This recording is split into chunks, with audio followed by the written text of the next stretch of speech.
Marie, elle ne se rappelle plus très bien. Elle dit que c'est à cause des bulles dans sa tête, comme si sa mémoire était emprisonnée dans des bulles de savon. Quand elle était jeune, c'était différent. Si on lui posait une question, elle répondait aussitôt, sans vraiment réfléchir. Elle pouvait même penser à plusieurs choses en même temps. Maintenant, c'est plus compliqué. Les bulles qui éclatent ne correspondent pas forcément à la question posée, et ça donne des réponses bizarres. Parfois, une grosse bulle éclate, comme ça pour rien, et alors, des tas de souvenirs remontent à sa mémoire. Et ces souvenirs sont tellement nets, tellement précis, qu'elle a l'impression d'être en train de les vivre. On dit qu'elle perd la mémoire, mais elle trouve qu'elle en gagne. Elle en a trop, mais pas dans le bon ordre. Ces bulles de savon sont devenues autonomes. Ça énerve l'homme qui vit avec elle. Il dit qu'il est son mari. N'importe quoi. Jean est beaucoup plus beau. C'est comme la femme qui vient les voir tous les jours. Ce n'est pas parce qu'elle s'appelle Catherine qu'elle est sa fille. D'ailleurs, c'est impossible. Elle est beaucoup trop vieille. Depuis la semaine dernière, Marie cherche quelque chose. Elle passe son temps à vider les placards ou fouiller dans des vieux cartons.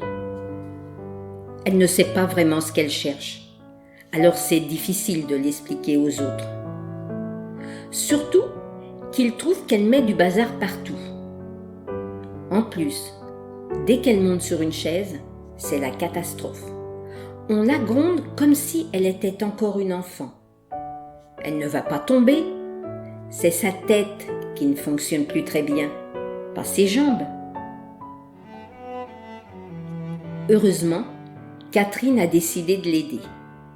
Elle a enfin compris que c'est important.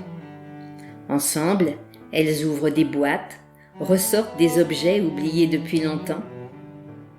Toutes les deux s'amusent de découvrir ces trésors gardés parce que ça peut servir un jour et qu'on a oublié ou tout simplement pas retrouvé. Elles s'attardent aussi sur des photos un peu passées. Marie, très fière, en montre une à Catherine en disant « C'est ma fille, regarde comme elle est mignonne !» Soudain, Marie a un grand sourire. D'une vieille valise, elle sort une longue robe blanche bien emballée dans du papier de soie. Elle continue à chercher pour en sortir un autre objet précieux, un petit ourson noir. Catherine a les larmes aux yeux. Elle regarde avec émotion son doudou qu'elle aimait tant. Sa robe de mariée retrouvée, Marie a stoppé ses recherches et est repartie dans son monde. Peut-être jusqu'à ce que une nouvelle bulle éclate et l'en fasse sortir. La robe a été suspendue sur un cintre juste en face du lit et le doudou posé sur l'édredon pour que Marie les voie chaque matin à son réveil et se souvienne des jours heureux.